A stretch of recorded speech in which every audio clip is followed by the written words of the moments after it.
उनसे पूछे कि वो मेरी इस बात के बारे में।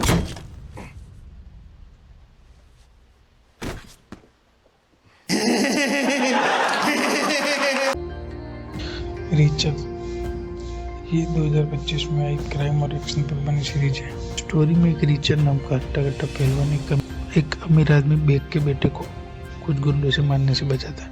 वो लड़का रीचर को अपने घर ले जाता है और उसके पापा बेग से मिलवाता है। बेग कारपेट की फैक्ट्री चलाता है, लेकिन उसके पीछे ट्रक का धंधा चलाता है। बेग रीचर का एक टेस्ट लेता है और रीचर को काम पे रख लेता है। बेग की टीम रीचर से मिलती है, एक ड्रग डीलर के बारे में पूछती है, लेकिन रीचर नहीं जानता। फिर डील करते हैं। FBI के एजेंट सुजन डफी रीचर को एक आदमी को ढूंढने में मदद करती है। फिर रीचर सुजन डफी का काम करने को राजी हो जाता है।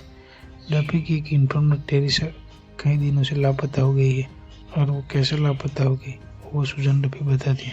फिर हमने जो पहले बेग के बेटे को रीचर ने बचाया था, वो रीचर और FBI सुजन डफी ने मिलकर प्लान बनाया था, ताकि बेग के बेटे को कोई मारना चाहता है और रीचर उसे बचाकर उसके पापा बेग के बारे में पता कर सके, बेग के नजदीक रहकर उसकी काली करतूतों के बारे में जान सके। सुजन डफी, रीचर और 2 अफसर मिलकर उस प्लान को अंजाम देते और वो उनके मुताबिक कंप्लीट हो जाता है। रीचर बेग के साथ काम पर लग जाता है और उसके साथ टेरिसा को ढूंढने की कोशिश करता है। एक दिन रात को 3 बजे रीचर एक तय करने जाता है और रीचर को टेरिसा की एक बाली मिलती है और सुजन डफी को कॉल करके बताता है कि टेरिसा यहाँ थी। फिर सुजन डफी जिस बॉडीगार्ड को पकड़ा था उसे बहुत मारती है लेकिन वो कुछ नहीं बताती। बिली और कोलंबस दोनों मिलकर उस बॉडीगार्ड पर नजर रखते हैं और रीचर को वो कार पहचान नहीं होती जो बेग के बेटे की कार को ठोक दी थी। सुजन डफी उसकी नंबर प्लेट बदल देती है, इसलिए रीचर एंजल को दूसरी कार बताता है और वो फोटो लेकर घर चले जाते हैं। रीचर को एक बड़ा ट्रक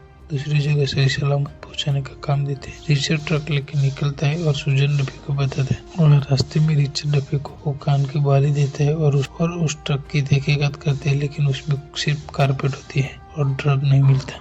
ट्रक रीचर बिली को दे देता है और डफी और रीचर दोनों कार में दूसरी जगह जाते हैं और फिर आगे जाकर फिर रीचर वापस उस ट्रक को ले लेता है और डिलीवरी कर देता है और दूसरी ट्रक लेकर वापस कारपेट की मिल में आता है। वह एंजल को कुछ बातें खटकने लगती है और वो रीचर पर शक करने लगता है कि ये पुलिस वाला है, तो रीचर उसे एक ही फटके में मार देता है।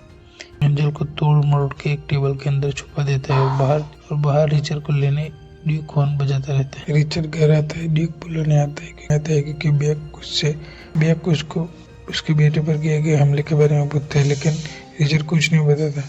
वहाँ रीचर के दोस्त बेग के लोगों के बारे में पता करके रीचर को बताती है। रीचर रात को 12 बजे पीछे के रास्ते से समुद्र में कूदकर दूसरी ओर जाता है। वहाँ सुजन डफी कपड़े और कार लेकर उसका इंतजार करती है। दोनों कारपेट के मिल जाते हैं। रीचर क्वीन नाम के बंदी को ढूंढ रहा होता है जो खतरनाक होता है। वहाँ मिल में एंजल का खून साफ करते समय 2 लोग आते हैं, उनको भी रीचर निपटा देता है। एंजल को 13 नंबर के कंटेनर में और 14 में वो दोनों लोगों को डालकर उसे लॉक कर देते हैं और चाबी कहीं और फेंक देते हैं। फिर रीचर जिस तरह आया था उसी तरह समुद्र के जरिए वापस चला जाता है। रीचर और बेग का बेटा दोनों शहर जाते हैं। रास्ते में बेग के बेटे ने रीचर को जूलियस मकैब नाम बताया, जो उसका डैड का बॉस है। शहर में बेग के बेटे को उसके दोस्त परेशान करते हैं और वह रीचर आता है और सबको एक ही फटके में। रीचर को पता चलता है कि आज दोपहर को बहुत बड़ा माल आने वाला है। रीचर घर जाता है, वह बेग और ड्यूक रीचर का इंतजार करते हैं। फिर बेग, ड्यूक और रीचर तीनों एंजल ने जो SMS किया था उस लोकेशन पर जाने को निकलते हैं, लेकिन उससे पहले रीचर एक गन लेकर आता है और रात को उस लोकेशन पर जाते हैं।